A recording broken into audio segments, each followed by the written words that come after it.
evening, everybody. How are you doing tonight? It's your boy DC, and this is Out of the Fog, and I cannot wait to let you know about who we got on the couch tonight.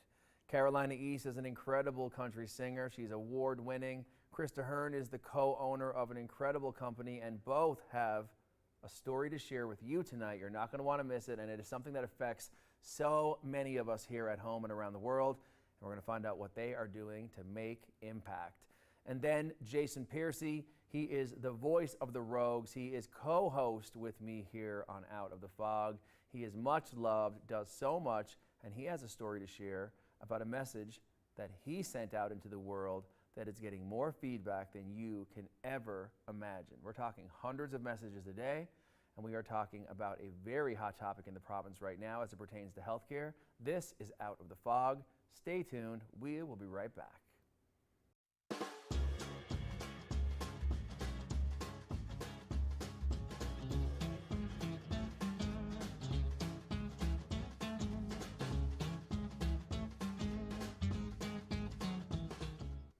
Welcome back, everybody. It is Out of the Fog, and what can I tell you? It is always a time and a half when Carolina East rolls through. Right to the left, it is the amazing Krista Hearn. How are you doing? I'm great. Thank you for having me. Well, I'm so happy that you're here.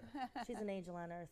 I'm so happy that you're here with me. Well, I want to talk all about it. Let's get into it. So ultimately, listen, you know, you come on the show, you talk about the amazing projects, you talk about the fantastic things you're doing out there, on and off the stage. But, you know, over the last year it's been quite interesting because there's been some storytelling going on that is not just about you, the amazing country singer, and your story and all the amazingness that we love. You know, I'd like to hand it over to you and you tell us a little bit more about that journey. I have this platform and I have been looking for something to do within the community, within Newfoundland and Labrador, Atlantic Canada, the entire world, honestly. And I didn't know what that was, and I never felt completely drawn to anything up until I met Krista. She owns the Quality Care Hearing, or she co-owner. Yes, right. And I brought my father in to see her. When I did, I had no idea that the moment that we met her, she was going to change my father's life and the whole dynamic of my family's life. Wow. It was one of the most beautiful experiences. I can actually cry. I can't cry because I paid too much of this makeup. Get it together. It was one of the most beautiful, organic moments of my life, I think, and even of my career. And again, Krista, angel on earth, absolute angel on earth. Working with CHA and working with NLAD, two organizations that revolve around the subject of being deaf from birth, hearing loss, and everything in between. It's a spectrum, as we know. I've learned so much, and your story was so inspiring. I guess what we'll do for this moment is, if you're okay, we're going to throw to something very special, and then we'll come back and talk about it. Check it out. We're going to see a very powerful story told, and we're going to come back, and we're going to really unwrap it and talk even further with the ladies about what it means to them both. Check it out. My name is Patrick Fowler. I'm from Brigus. I'm a bit of a car fanatic. I love old vehicles and music. I play the accordion. That's been a big part of my life. Here in Newfoundland and Labrador, music runs through all of our veins. When we all get together, you can be guaranteed there's going to be music. Dad on the accordion, people singing. He was like the life of the party. And I guess, you know, as the years passed on, it became more and more obvious how significant his hearing loss really was. I used to work with a marine industrial company. I never wore any hearing protection. I didn't realize that my hearing was being affected like it was. And it gradually got worse and worse and worse, and over a period of time, started creating problems for myself and other people who were associated with me. We all realized that who my father was, it almost felt like it was slowly slipping away. I became very quiet when I was in a crowd, and I gradually withdrew. My denial affected my whole life. I couldn't play the accordion because I couldn't hear the music. I just put the accordion in the case and I never touched it afterwards. I really had no idea how much my father was missing on just the musical side of things. I figured he could hear the lyrics. I figured he understood what my voice sounded like. I didn't hear it, and I'd say it was really nice. Light, or I suppose, the only way you can put it. I can tell you about a situation with my grandson. He was out in my house, Christmas past, and something was said to him by one of the individuals that was at our home at the time, and I certainly didn't hear what was said. 3 or 4 of the people started to laugh. I just made out that I heard what was said, and I started to laugh as well. My grandson, he was highly offended because I laughed, and it took a while to get over that, because myself and my grandson are very, very close, and I almost lost him. There have been a few times when I knew Dad was home on his own that I called and there was no answer. I had to drive an hour out to South River to make sure that he was okay. And when I walked in the door, he said, "Caroline, the phone never rang here." It was pretty humbling at that moment. I realized that then, like, there's a serious issue here. She realized the fact that I did have a hearing problem, and it was time to do something about it. I ended up with hearing aids, the best thing that ever happened to me. It was very obvious. It was a whole new world that had just opened up to him. I can sit out on the patio, and I can actually hear the birds chirping. The hearing aids that he got through Widex are pretty much invisible. You can't see them unless you're looking for them. Not only have they changed his life, they are very easy for him to maintain. You know, they're so easy to install. The one advantage I have with the hearing aids is that I have a remote, and if I don't want to listen to you, I can turn it down. That's a big plus. Dad is back. He's his funny self. He's charismatic again. He's playing music again. It was only last week that I picked up the accordion again, and it was amazing. It's just like when I first started playing. The moment that Dad heard my song for the first time, once his hearing aids were turned on, really changed my whole perspective on hearing loss. It was at that very moment that my heart broke. First time I'd ever heard her sing, per se. It was like somebody turned a light on in a dark room. I can't even explain the feeling of what it's like to see somebody brighten up again. Why did I wait so long? It's a totally different world. A simple thing like a hearing aid. It gave me back my life. Well, there you go. All I can say is wow. And the first thing I'm going to do is pass it over to you, Krista. When you watch that video and you see the vulnerability and you see how many folks withdraw because of feeling disassociated because they can't hear what's happening, what is your advice to the viewers out there? Everybody over the age of 50, we recommend you should get your hearing checked for one. Don't put it off. We see so many people. I have hearing loss myself. I know firsthand the emotions everyone goes through. I did it myself.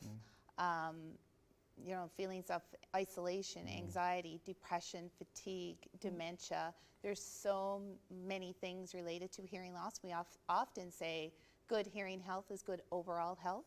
So we suggest everybody, prevention is key. So everybody should get their hearing checked, but the rewarding feeling we get as to be in this industry, as you can see, is second to none. I mean, seeing Mr. Fowler be able to convert and hear you for the first time. I mean, when we sat in my office that day and we played Carolina East, sorry, it gets me every time. When we played her song for the first time and he sat there for a few minutes and he listened and he then clued in that it was her singing, the tears started to flow and it was just such an emotional experience for both of you, I Yeah, think. No, definitely. Thank Yeah. you so much. Yeah, I mean, I had no idea the significant amount of hearing loss that he had. It turns out it was moderate to severe, which is basically without his hearing aids, he can hear almost nothing. And I didn't realize how much of an impact until that moment that music would have. So I left her clinic that day and I sat in the car and I was like, oh, this is what I'm going to do. There should be ASL or at live events, whether it be music, theater, whatever it is, there should always be ASL and access to ASL. And even just for the deaf and hard of hearing community, there's lots of things we can do to make it more accessible. And that's what 2023 is all about, is accessibility. I love it. So yeah, I'm really pushing aggressively for people to make those changes within Music NL, East Coast Music Association, you name it. So yeah. Wow. Well, I want you both to keep doing the amazing work that you keep on doing. And where can folks hear more about the good work that you do? You can call us at 739-0999. You can check out our website, qualitycarehearing.ca, or our Facebook page. Well, thank you so much. Yeah, And will you come back again to see us? of course. Man, you know, I can't wait to come see your next performance. There's so many great songs. And remember the song we used to do together, the Chris Kirby hit? I know, right? Do Unlucky? you remember the name of it? Unlucky? Yeah. I loved that song. That song is actually going to be released in the summer. And I do know that you know the song. So I think if you would do it with, can we do the song right now? Well, I mean, I did Do you bring my guitar. Oh, imagine. Nothing up my sleeve. I mean, let's see. Let's do it. Let's do I'm gonna it. sit up a bit. Oh, wow. Oh, wow. I thought of everything. Where's the disco ball? I know. Next.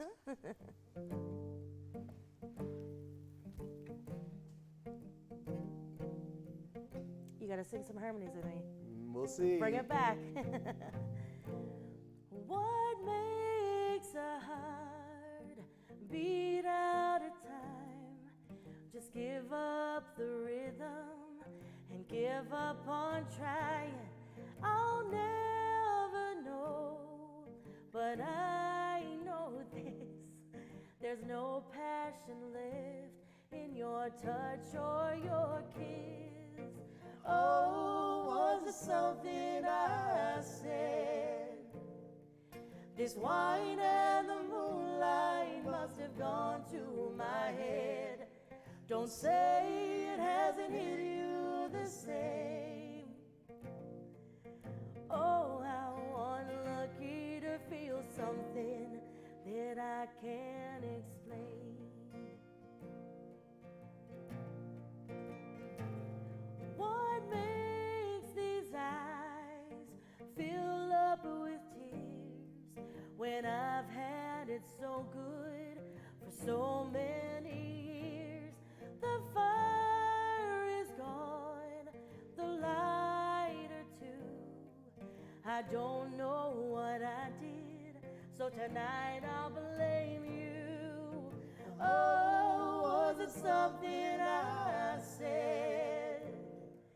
This wine and the moonlight must have gone to my head. Don't say it hasn't hit you the same. Oh, how unlucky to feel something that I can't explain. How did we go from the heat of the sunlight to the chill of the dark night? Where do we go from here?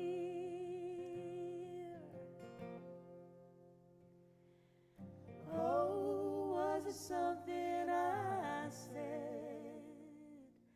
This wine and the moonlight must have gone to my head. Don't say it hasn't hit you the same. Oh, how unlucky to feel something. Let's do it one more time. Oh, was it something I said? This wine and the moonlight must have gone to my head. Don't say it hasn't hit you the same. Oh, how unlucky to feel something. Oh, how unlucky to feel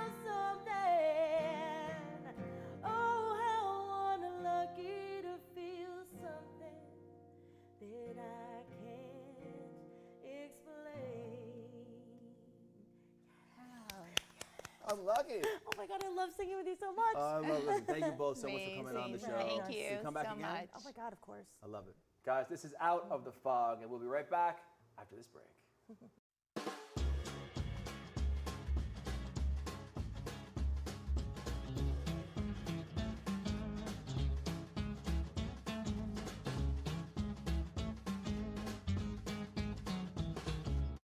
Welcome back, everybody. This is Out of the Fog, and do I ever love this moment, because the man to my left is always in this chair, but tonight he's on the other side of the couch. Jason, what are you at?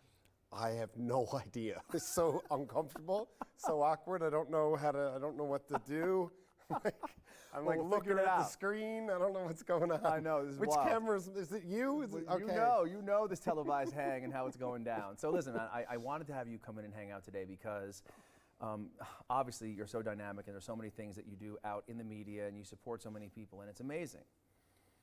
What many viewers know is that you obviously had a major life incident last year. Yep. And amazing to see you so full of spry and back to your pre-accident self. I would say on the outside looking in. Why don't you tell me about that?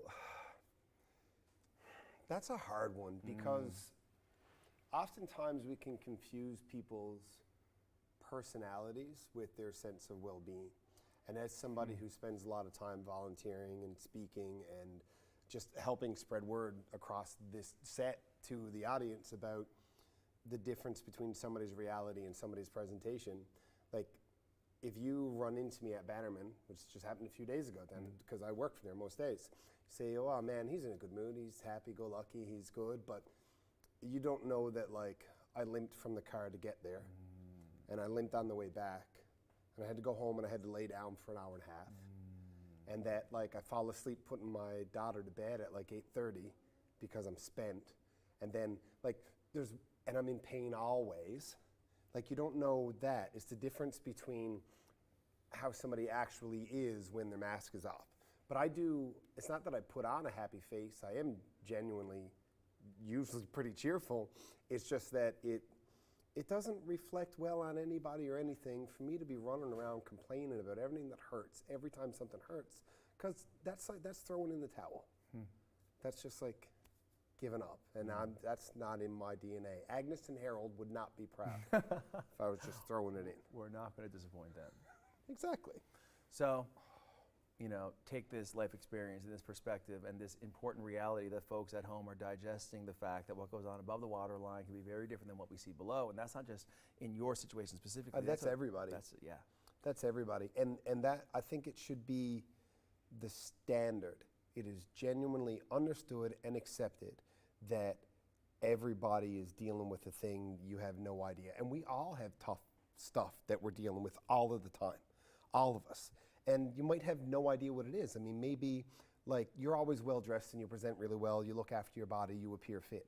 But I don't know that you could have enduring back problems, or you could be covered in painful psoriasis. I have no idea. That's right. So do I just assume that your life is great because the conversation we had was, there's no understanding, there's no perspective, there's no empathy.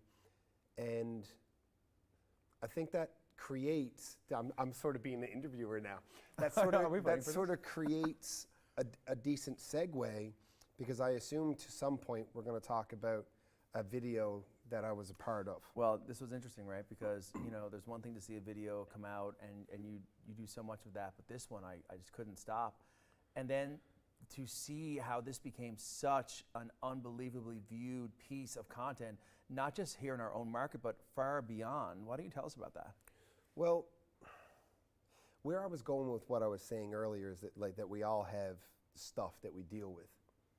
Nurses, of course, aren't immune to that. They have all of their own stuff that they deal with in their everyday lives. True. And then on top of that, it's their job to care for you and look after you when you are in the middle of the worst thing that you have ever experienced. So you are the worst version of yourself you have ever been. And then there's just another human being who is just a human being, whose job it is to be your everything in a moment when you have not been worse than you are right now. And you forget that they're also a person who got all of their stuff. Like, maybe they got in a fight on the way out. Maybe they threw their wedding ring at their wife and said, "I'm done." And then they came to work and looked after you. And so how that story sort of came about, the nurses, the registered nurses union, not the union is in trouble, I'm sure the union is fine, but the industry, the service they provide is under a lot of duress and a lot of strain. And it's because of a whole bunch of factors that aren't really mine to speak about, but about a year after my accident, and it was, I'm not going to say common knowledge, but knowledge within the people that knew me, that I was well ahead of what was projected in my recovery. And one of my nurses, we had developed a bit of a friendship, and she was just messaging me over Instagram and said that they were doing this thing. Would I be open to filling out a survey? Right. So I filled out a survey, and the survey ended up into a phone call. Then it was like a Zoom meeting, and then it was like, hey, can we interview you and record? And they did, and it got, like you said, real world virality.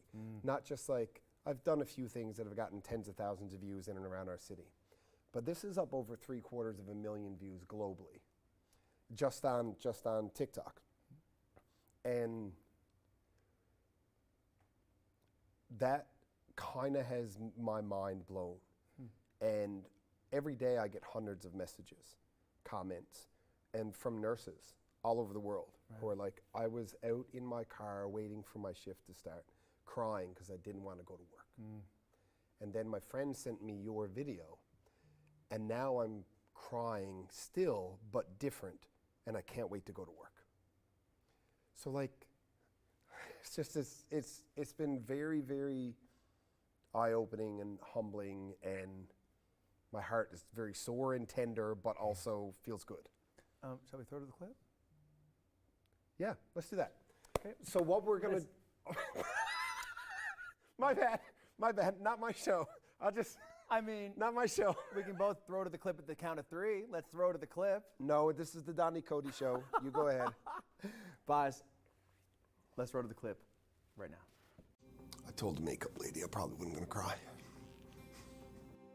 My name is Jason Piercey, and on September the 29th, 2021 at 4:21 in the afternoon, I got smoked by a mid-sized SUV on my motorcycle.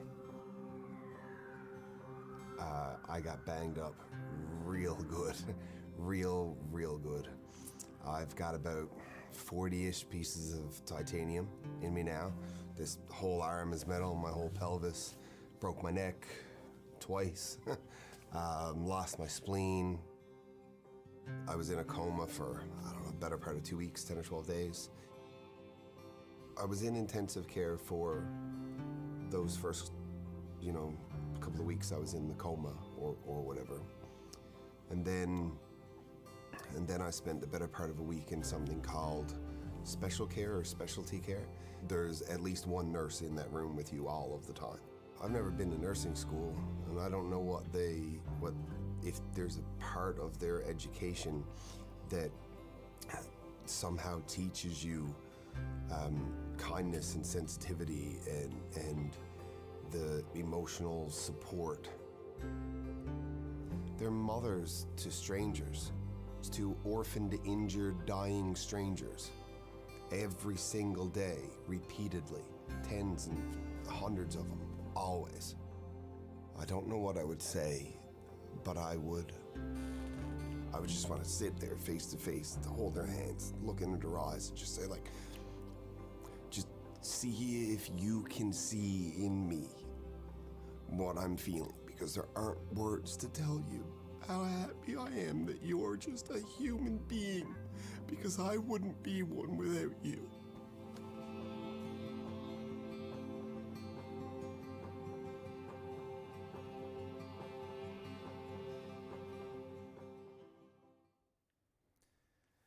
Well, that is the video that we're talking about today. That is the message that is getting such unbelievable feedback in support of the amazing work that nurses do. And Jason, of course, you know, what is your message to everyone who has supported that video and to all the nurses who power our healthcare system? Oh, goodness. Well, the message to the nurses is that I know, and everybody else knows too, hopefully, that you're trying with everything that you have, and what you have is more than what most people have. And you're giving all of it to us, and you still feel like it's not enough, and you're not doing it, and you're not there, and it's not your fault, and we know that you feel weak, and we know that you endure, and endure is the only word for it, but like, I promise, like, we know, you're doing a really good job, despite the fact that you're doing it with not enough. But it was enough for me, and it's enough for most of us, so thank you. And thank you so much for coming on, always.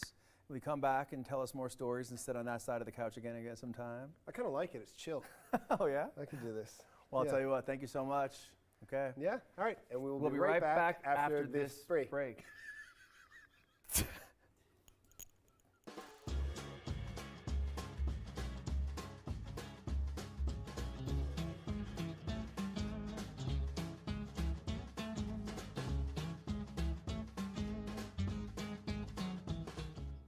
Welcome back, everybody. This is where we wrap it up and say peace and dim the couch until next time. Thank you, Carolina East. Thank you, Krista Hearn, for the incredible work that you are doing to make everything more accessible so that more of us can keep involved and keep in the mix. Thank you, thank you. Jason Piercey, what can I say? You're an inspiration. You always were an entrepreneur, a family man, a community hero, and this is just another cherry on the top of the cake, and I look forward to your adventures and laughing with you more in the future. It's a pleasure to host this show with you. This is Out of the Fog, and we'll see you guys next time.